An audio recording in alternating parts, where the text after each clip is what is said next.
Okay, you said there's a crisis in education right now where colleges aren't doing what they're supposed to be doing. Who's doing it right out there? Yeah, so I would choose schools like MIT as an example of a high-end, well-known school. MIT is just like a tech school. It's like the Harvard of DeVry. What are you talking about? What people don't know is that MIT has some of the finest humanities and social science faculty as well as requirements for all people who go to that school.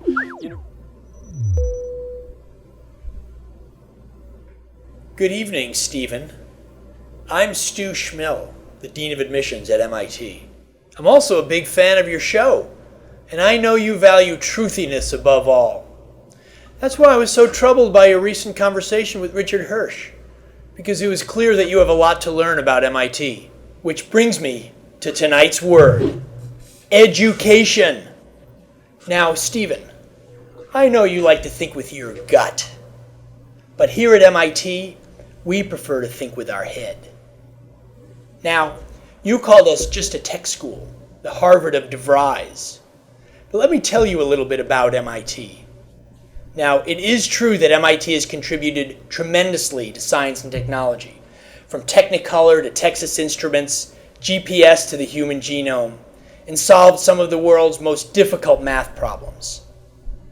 But MIT is so much more than just a tech school. As Richard said, we're also a school for the liberal arts, for architecture, for business, for developing the character of the young leaders of tomorrow. And they do very well. Combine all the companies started by MIT, and you have the 11th largest economy in the world. If you like the sound of that, I'd even encourage you to apply to MIT. Your application would be a formidable opponent.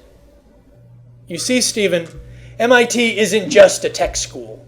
It's where students learn to challenge themselves, ask new questions, and make the world a better place. That's what you get with a great education, and that's the word.